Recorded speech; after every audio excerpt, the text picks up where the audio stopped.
Uh, बिस्मिल्लाहिर्रहमानिर्रहीम। आवाज़ आ रही है? Yes, sir. So, Yes, sir. to start in this second part of today lecture, we will discuss the some specific thiazide diuretics. In the first part, I once again repeat. In the first part, we have discussed the non-mercurial diuretics implications on a patient. What is the importance of these non-mercurial diuretics? Then we have discussed the one of the subclass we have selected, that is thiazide diuretics. In thiazide diuretics, we have discussed its basic skeleton. Then we have discussed its chemistry in the form of structure activity relationship, that which type of changes we can do in its structure, and which type of changes result into which type of derivatives that may have the diuretic activity in the form of long duration of action, as well as its potency increase or decrease, etc., etc. So after that, we have also discussed its mechanism of action, that on which mechanism of action this drug act within the body, and we have discussed that as there is actually a sodium chlorine symport, and they actually inhibit this sodium chlorine symport, so that to retain this sodium in the body, that will result into water output will be increased, as well as the urine output will be increased due to these type of mechanism of action. So this was all about the general thiazide diuretics. Now we will move toward the a specific class, that is specific drugs, that is chlorothiazide and hydrochlorothiazide, and we will try to finish this all stuff in this second session of today lecture, that is almost all about the chlorothiazide and hydrochlorothiazide. So now to start the chlorothiazide.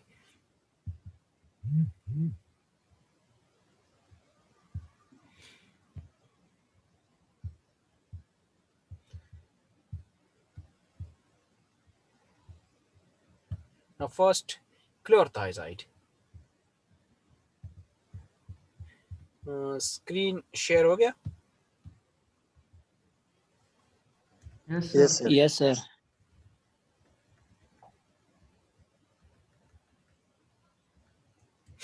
Chlorothiazide. सो इस नाम से clear है, क्लोर थाइजाइड का structure है, और position number 6 I think that is there is attach a chlorine, that is chloride functional group. तो इस these are known as chlorothiazide. ये देखें स्ट्रक्चर को, बेसिक स्ट्रक्चर को देख लें, इसका जो बेसिक स्केलेटन है उसको देख लें, और देखें कि इसकी जो पोजीशन नंबर 6 है, that is attached on that position number 6 there is a chloride group। ये देखिए क्लोराइड ग्रुप इस यहाँ पे अटैच है। जो आपको पोजीशन नंबर 3 है, that is almost vacant. That is अगर आप देखें पोजीशन नंबर 3 जो है इसका वो वैकेंट है। यहाँ पे जो हाइड्रोक्लोरोथाइजाइड में यहाँ पे फिर क्या होता है कि यहाँ पे हाइड्रोजन अटैच होता है, यहाँ पे एक हाइड्रोजन होता है, एक यहाँ पे होता है, और ये कन्वर्ट होता है into hydrochlorothiazide. So this is position number 3 and position number 6 that is important in these thiazide diuretics. So in chlorothiazide only the position number 6 is substituted in the form of with the help of chlorine। ठीक है। Now this is the structure of this chlorothiazide। Now what is the description of these chlorothiazide? Physical state अगर आप देखें chlorothiazide का, it is white crystalline powder है। इसका physical form जो है वाइट कलर में होता है, क्रिस्टलाइन पाउडर है। मेल्टेड पॉइंट अगर आप इसकी देखें 342 टू 343 डिग्री सी है। सॉल्युबिलिटी जो वेरी इंपॉर्टेंट होती है इन अबाउट दीज ड्रग्स, कि ये किस टाइप ऑफ सॉल्वेंट में, किस टाइप ऑफ उस कंडीशन में सॉल्युबलाइज होता है। So it is slightly soluble in water, that is aqueous environment, while freely soluble in the alcohol, that is ethanol, methanol, etc., while insoluble in the condition of like ether, ether में ये insoluble है, similarly chloroform. This means कि ये जो है non polar solvent जो है उसमें इसकी सॉल्युबिलिटी का इशू है, so it is insoluble in non polar solvent like ether and chloroform. Now what is the synthesis of this chlorothiazide, how it is synthesized this chlorothiazide की synthesis को अगर आप जरा उस पे नजर दौड़ाएं, so these chlorothiazide जो है इसकी अगर synthesis देखें, this is actually synthesized from 3 chloro 3 chloroenylene 3 chloroenylene। एक मिनट, ये कॉल आ रही है, आगे प्रोसीड करते हैं। Yes, sir.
Sorry for the disturbance.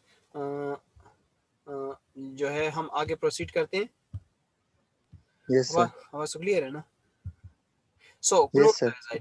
Chlorothiazide में हम जो सिंथेसिस में थे कि 3 क्लोरोइनाइलिन जो है इसको हम जब रिएक्ट करते हैं विद क्लोर सल्फोनिक एसिड के साथ इन दी, तो क्या होता है, बेसिकली डिहाइड्रेशन होती है। In this dehydration step it convert into 3 chloroaniline 4,6 disulfonyl chloride में कन्वर्ट होगा। 3 डाइसल्फोनाइल क्लोराइड में, डाइसल्फोनाइल क्लोराइड में क्या होता है कि यहाँ पे ये जो एरिया है, ये देखें, ये जो सल्फोनिक एसिड है, सल्फोनाइल क्लोराइड जो है, this will be attach eight this position, और साथ में क्लोर जो है क्लोर कार्बोनिक जो है वो अटैच होगा at this position. Then in the second step में क्या होता है, एमाइनेशन हम करते हैं with the help of ammonia. This will convert into 3 chloroaniline 4,6 disulfonamide. तो डाइसल्फोनामाइड कैसे होगा कि इन दो पोजीशन में हम सल्फोनामाइड ग्रुप अटैच करेंगे। उसके लिए ज़रूरी है कि यहाँ पे इम्पोर्टेंट है कि यहाँ पे अटैच हो। अच्छा, इसमें एक जो है आप एक जो गलती है इसको वो कर लें। ये जो देखा है, मैंने अभी देखा है, ये जो पोजीशन नंबर आपका है, पोजीशन नंबर जो है एक साइड पे सल्फोनामाइड सल्फोनामाइल क्लोराइड ग्रुप है। अगर आप दूसरी साइड पे देखें, यहाँ पे जो है इस जगह पे देखें अगर जरा, ये जो है दोनों साइड पे सल्फर अटैच है, यहाँ पे कार्बन शो हो रहा है, इस पर भी मेरी नजर गई है। ये देखें, this is also sulphur, not carbon, this is also sulphur, तो यहाँ पे भी सल्फर ग्रुप अटैच होता है। देन एमाइनेशन जब हम करते हैं तो this will convert into 3 chloroaniline 4,6 disulfonamide. Then in the next step formic acid के साथ हम रिएक्ट करते हैं और हीटिंग करते हैं तो this will convert into chlorothiazide, तो ये कन्वर्ट होगा इनटू क्लोरथाइजाइड में कन्वर्ट होगा।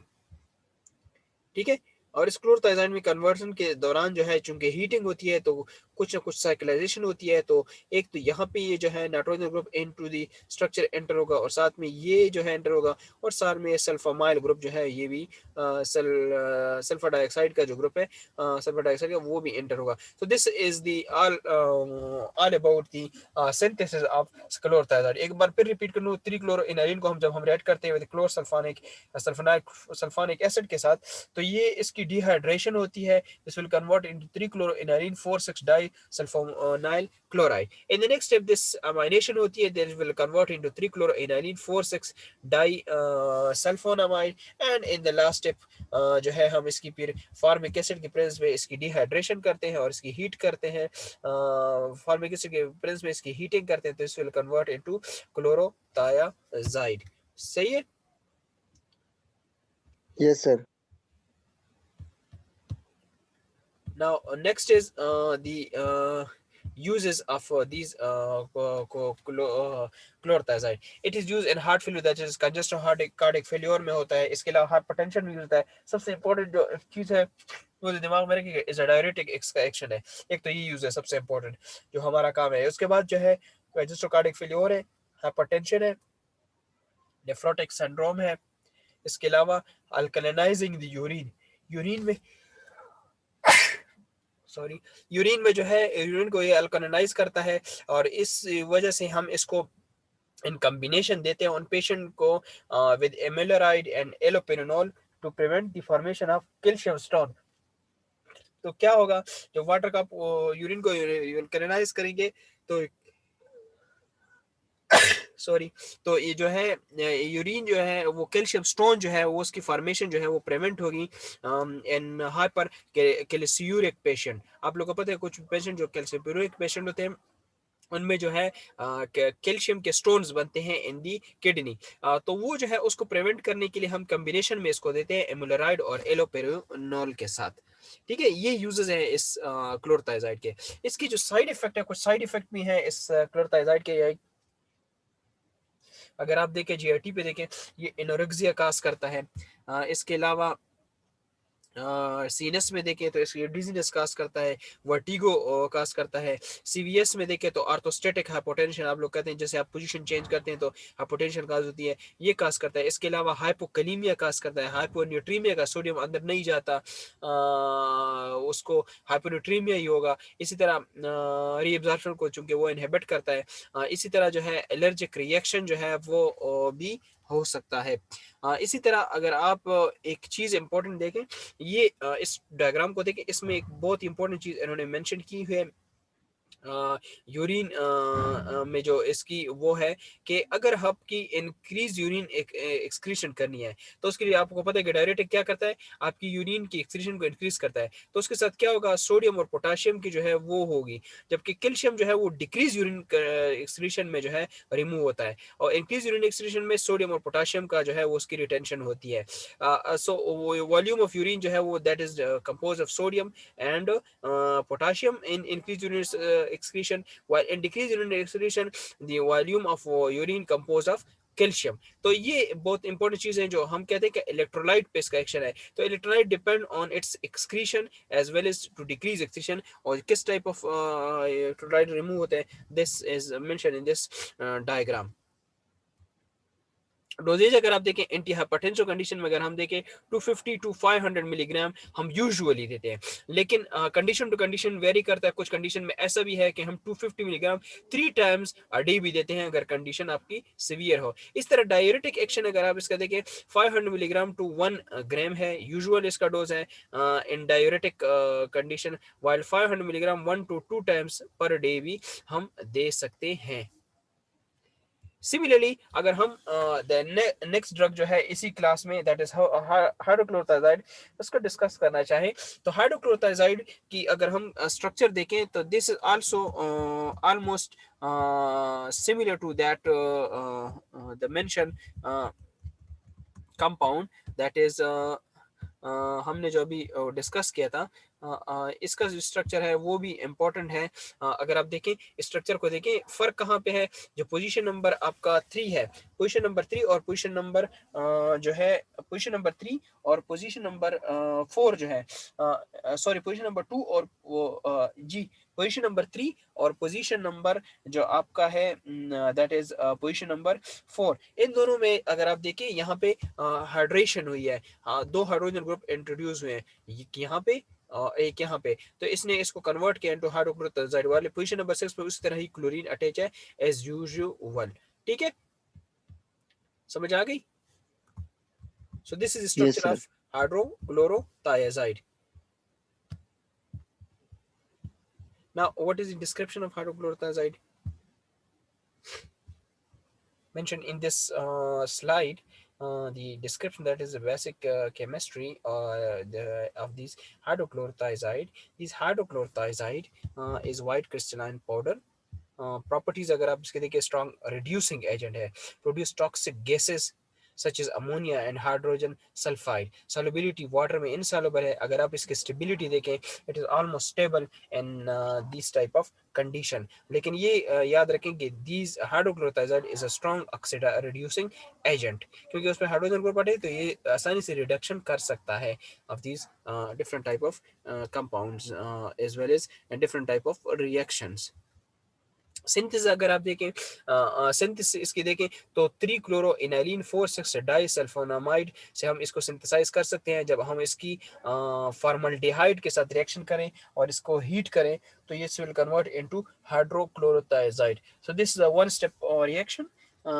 हम ऐसे भी कर सकते हैं, और इसके अलावा हम ये भी कर सकते हैं कि ये जो है अगर आप देखें वही सिंथेसिस है जो आपका क्लोरोथायोजाइड का है, क्योंकि उसमें भी हमने क्लोरो इनाइलिन से स्टार्ट लिया, उससे क्लोरोसल्फानिक एसिड के साथ रिएक्ट किया तो ये कन्वर्ट हो गया इनटू 3 क्लोरो इनाइलिन 4,6 डाइसल्फोनाइल क्लोराइड में कन्वर्ट हुआ था। फिर उसकी हमने एमाइनेशन की थी तो that will convert into this one, that's जो हमारा रिएक्टेंट है इस कंपाउंड में, दैट इज 3 क्लोरो इनाइलिन 4,6 डाइसल्फोनामाइड। तो इस 3 क्लोरो इनाइलिन 4,6 डाइसल्फोनामाइड में जो है कन्वर्ट होगा, तो उसके बाद जो है उसमें जो था उसमें हमने फॉर्मिक एसिड के साथ इसको रिएक्ट किया था, यहाँ पे हमने फॉर्मल्डिहाइड के साथ रिएक्ट किया। अगर हम फॉर्मिक एसिड के साथ रिएक्ट करते हैं तो ये कन्वर्ट होता है इनटू क्लोरोथायोजाइड, अगर हम इसको फॉर्मल्डिहाइड के साथ हीट करते हैं तो ये कन्वर्ट होता है इनटू हाइड्रोक्लोरोथायोजाइड। तो अगर आप इसको वन स्टेप में लिखना चाहें तो वन स्टेप में भी इस तरह लिख सकते हैं। अगर ये नहीं करना तो आप उसको उस के साथ कनेक्ट करके उसी सिंथेसिस है जो पूरी सिंथेसिस है उसको भी यहाँ पे लिख सकते हैं। वहीं से क्लोरोइनाइलिन से और क्लोरोसल्फानिक एसिड को रिएक्ट करके वहां से आप स्टार्ट कर सकते हैं। जो सेकंड लास्ट स्टेप है जहाँ पे 3 क्लोरो इनाइलिन 4,6 डाइसल्फोनामाइड जो बनता है, उसके बाद उसमें जो है आपको पता है कि हमने आखिरी स्टेप में फॉर्मिक एसिड के साथ रिएक्ट किया, इसको फॉर्मल्डिहाइड के साथ रिएक्ट कर लेंगे तो this will convert into hydrochlorothiazide while that one will convert into chlorothiazide. तो आप ये दोनों तरीके से लिख सकते हैं। अगर आप पूरी रिएक्शन लिखें वो भी कर सकते हैं, अगर आप ये वन स्टेप लिखना चाहें तो वन स्टेप भी लिख सकते हैं। यूजेस अगर आप देखें ऑफ दीज हाइड्रोक्लोरोथायोजाइड, ये डायरेटिक एक्शन है इसका। इसके अलावा it is also use in hypertension condition. आपको पता है कि पेशेंट हाइपरटेंशन का पेशेंट है उसमें भी हम इसको यूज कर सकते हैं। इसके अलावा हम इसको कंजेस्टो कार्डिक फेल्योर में यूज कर सकते हैं, सी एस जिसको हम सी एच एफ भी कहते हैं, congestive heart failure C H F, या C S F C C F भी कह सकते हैं, कंजेस्टो कार्डिक फेल्योर। इसके अलावा सिम्प्टोमेटिक्स एडिमा, जो एडिमा होता है किसी वजह से, उसमें भी दे सकते हैं। डायबिटिक इंसेफाइटिस भी दे सकते हैं, जो पेशेंट जिससे आपको पता है कि बहुत ज़्यादा फ्लो होता है वाटर का। इसके अलावा रीनल ट्यूबुलर एसिडोसिस में भी हम यूज़ कर सकते हैं to prevent the prevention of kidney stone, उसमें भी आपको इसको यूज़ कर सकते हैं। हाइपर कैल्सियूरिक पेशेंट से बहुत ज़्यादा वो जो है कैल्शियम रिमूव हो रहा है तो उस कंडीशन में भी हम इसको दे सकते हैं। इसके अलावा जो है एक और कंडीशन है दैट इज डेंट्स। डेंट्स आपने नाम सुना होगा, डेंट्स डिजीज। डेंस डिजीज में भी हम दे सकते हैं। कोई जानता है व्हाट इज डेंस डिजीज?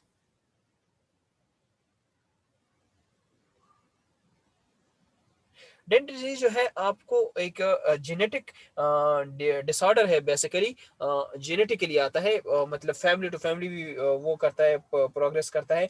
ये होता क्या है कि किडनी में डिसऑर्डर होता है, और इससे क्या होता है, जो है small protein in the urine जो होते हैं वो स्पाइलेज होते हैं ड्यूरिंग दिस डिजीज। आपकी किडनी से सॉरी आपकी किडनी से जो है स्मॉल प्रोटीन मॉलिक्यूल जो है वो यूरिन के फॉर्म में रिमूव होते हैं। इसके अलावा increase level of calcium in the urine, urine में आपका कैल्शियम लेवल भी ज्यादा होता है, और किडनी में जो है स्टोन उसकी वजह से भी से बनते हैं। उसको आपको पता है कि जब स्टोन बनते हैं उस कंडीशन को क्या कहते हैं, नेफ्रोलिथियासिस। तो नेफ्रोलिथियासिस कंडीशन भी हो सकती है। सो डेंट्स डिजीज में भी हम इस को जो है दिस क्या नाम है इसका, हाइड्रोक्लोरोथियाजाइड को दे सकते हैं टू दी पेशेंट। इसके अलावा एक और कंडीशन है that is Meniere disease. Meniere disease में भी हम इस पेशेंट को दे सकते हैं। What is Meniere disease? This is the inner ear condition that can cause vertigo. जब आपके ईयर में कुछ इशू होता है, आपको पता है कि जब भी ईयर में कोई इशू होता है आपका बैलेंस डिस्टर्ब होता है। जब आपका बैलेंस डिस्टर्ब होता है तो that will lead toward vertigo condition, a specific type of dizziness.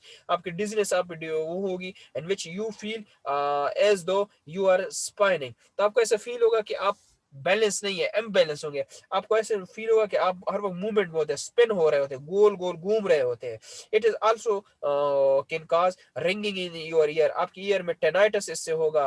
इसके अलावा हेयरिंग लॉस भी हो सकता है, एटसेट्रा एटसेट्रा। तो ये जो है प्रेशर आपके ईयर पे होगा। तो दीज टाइप ऑफ कंडीशन जो है इसमें हम इसको पेशेंट को दिस हाइड्रोक्लोरोथियाजाइड देते हैं। और इसके अलावा ऑस्टियोपोरोसिस कंडीशन तो आप लोग जानते हैं कि जब आपके बॉडी से कैल्शियम जो है वो जो है वो होता है, एक्सक्रीट होता है, और आपके जो ऑस्टियोब्लास्ट है वो सिंथेसाइज मजीद कैल्शियम नहीं करते, तो आपकी बोन जो होते हैं वो कमजोर हो जाते हैं। तो ऑस्टियोपोरोसिस कंडीशन में भी हम पेशेंट को ये देते हैं, क्योंकि उसमें जो है हाइपर कैल्सीमिया हो रहा होता है। तो उसको स्टॉप करने के लिए क्योंकि इसका मैकेनिज्म एफिशिएंट क्या करता है कि कैल्शियम की एक्सक्रीशन को रिमूव स्टॉप करता है, रोकता है। सो इस कंडीशन में भी हम this hydrochlorothiazide can be given easily. ठीक है, so this is the uses of this hydrochlorothiazide. Next is doses.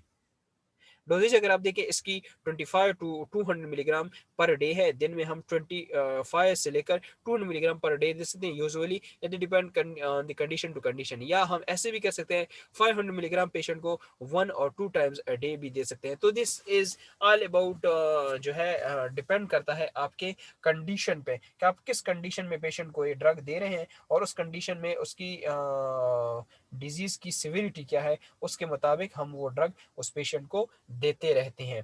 ठीक है, इसका पता हमको कैसे लगेगा सर?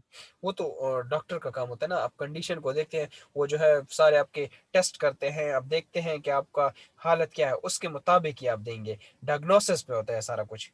ठीक है, यस सर। एक्सक्यूज एनी मी सर। क्वेश्चन? जी जी। सर ये डायबिटिक पेशेंट में अगर इलेक्ट्रोलाइट इम्बैलेंस आ रहा है तो सर उसके लिए भी डोजेज है सर, या हम ये थेरेपी स्टॉप करेंगे? इलेक्ट्रोलाइट इम्बैलेंस आप किस किस्म का कहते हैं? सर मीन्स हाइपोनेट्रीमिया आ रहा है सर, हाइपोयूरिसीमिया हाइपोकैल्सीमिया की तरफ वो चले गए हैं सर। हाँ, तो अब जी डोजेज तो कम करेंगे ना, डोज कम करेंगे, डोज आप कम करेंगे, ठीक है ना। ओके, सही इसी है। तरह आपके पास डिफरेंट टाइप ऑफ अल्टरनेटिव भी है। जैसे आप पोटाशियम, आपको पोटाशियम का इशू है तो आप पोटाशियम स्पेरिन डायरेटिक की तरफ वो कर लेना, शिफ्ट कर ले पेशेंट को, या स्पाइरोलेक्टोन जो है उसकी तरफ कर ले। इधर मसला होता है उसमें भी होता है तो कार्बनिक एनहाइड्रेस की तरफ, आप एसिटोसिलामाइड की तरफ भी मूव हो सकते हैं। अगर आप लोग को फार्माकोलॉजी की वो बातें याद हो कि आपको जो डायूरेटिक्स है ये भी एक पूरे क्लास वो है, एक डाइवर्स सिस्टम है। ये अब डिफरेंट टाइप ऑफ आपके पास ड्रग्स हैं, और वो डिफरेंट टाइप ऑफ कंडीशन में डिफरेंट टाइप ऑफ रिजल्ट्स आपको देते हैं, और डिफरेंट टाइप ऑफ वो जो है पेशेंट को डिफरेंट कंडीशन में different type of drugs different mechanism से एक्ट करते हैं और अपनी एक्टिविटी शो करते हैं। ठीक है,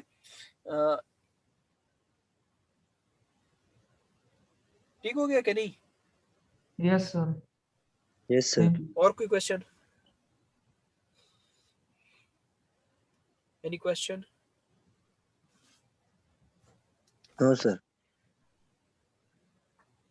सो आप लोग का इसके साथ ये है कि आपका डायूरेटिक जो है वो क्लास जो है उसमें थायजाइड डायूरेटिक्स जो है हमने पढ़ लिए। एक क्लोरथाइजाइड है और एक हाइड्रोक्लोरथाइजाइड है। लास्ट क्लास में हमने दो मर्क्यूराइल डायूरेटिक्स से पढ़े थे, that is meralluride and mercaptomerin sodium.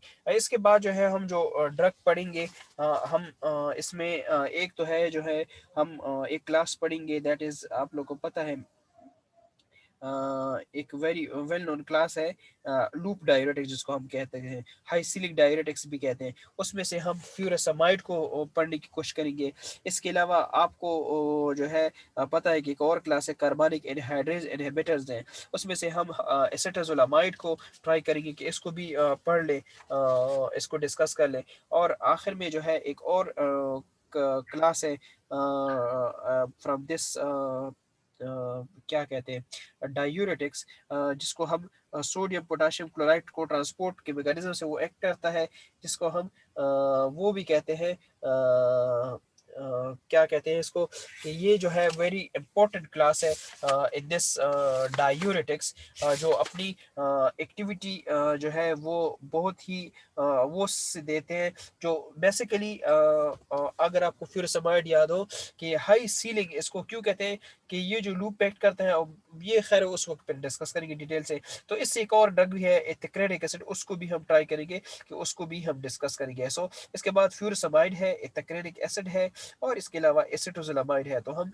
इन तीन मजीद ड्रग को हम डिस्कस करेंगे। तो इससे क्या होगा कि आप लोग का जो जनरल वो है जनरल क्लास ऑफ ड्रग्स है उनकी एंड हो जाएगी most probably in the next week. उसके बाद हम मूव करेंगे टुवर्ड्स द एंटीबायोटिक्स, जो एक खुद एक दुनिया है। तो उस एंटीबायोटिक्स की तरफ हम मूव करेंगे।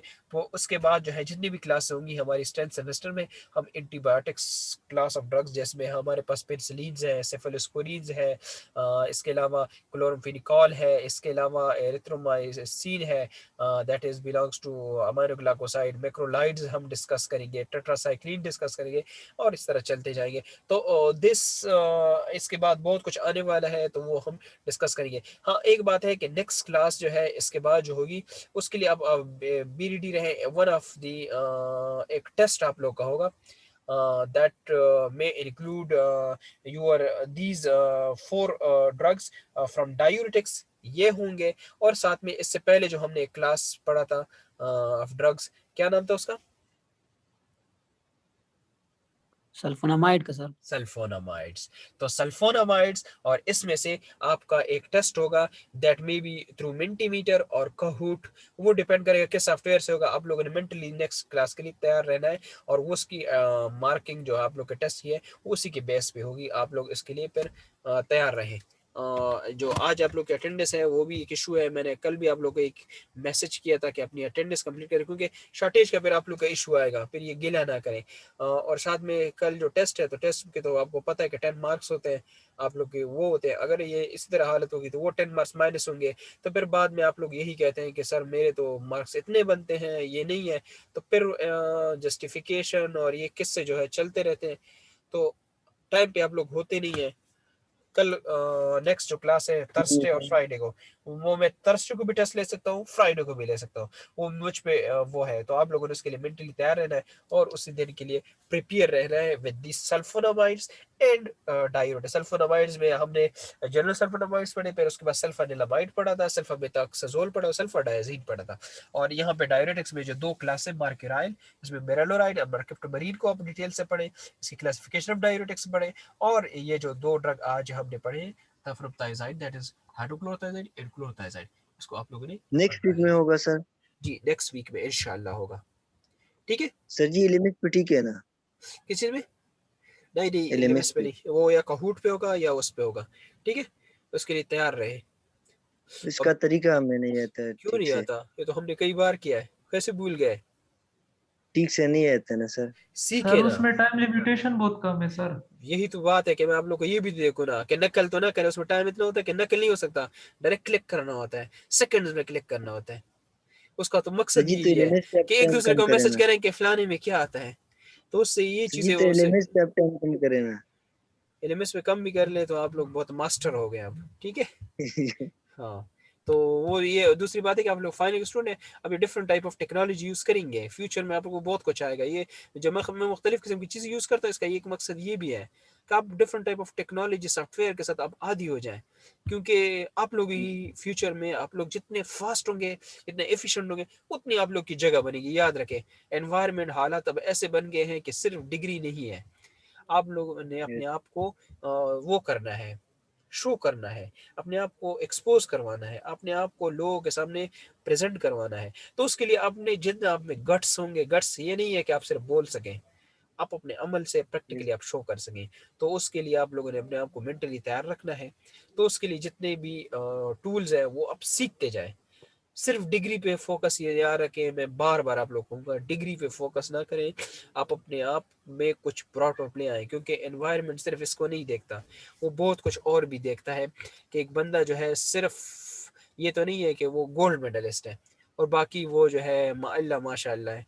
तो आप में बहुत सी प्रॉपर्टीज होनी चाहिए तब जाके, क्योंकि अब वो वक्त नहीं रहा, अब जो है सिचुएशन है, साफ सी बात है, हर फील्ड में आपने अपने आप को खुद जो है उस दौड़ में आगे निकलवाना है। तो उसके लिए आप मल्टी डायमेंशनल होने ज़रूरी हैं। अगर आप में मल्टी डायमेंशनल प्रॉपर्टीज़ नहीं है तो फिर थोड़ा मुश्किल हो जाता है आगे निकलना। ठीक है, यस सर, मेरे ख्याल में आज के लिए ये काफ़ी है। Yes sir. अल्लाह हाफिज़।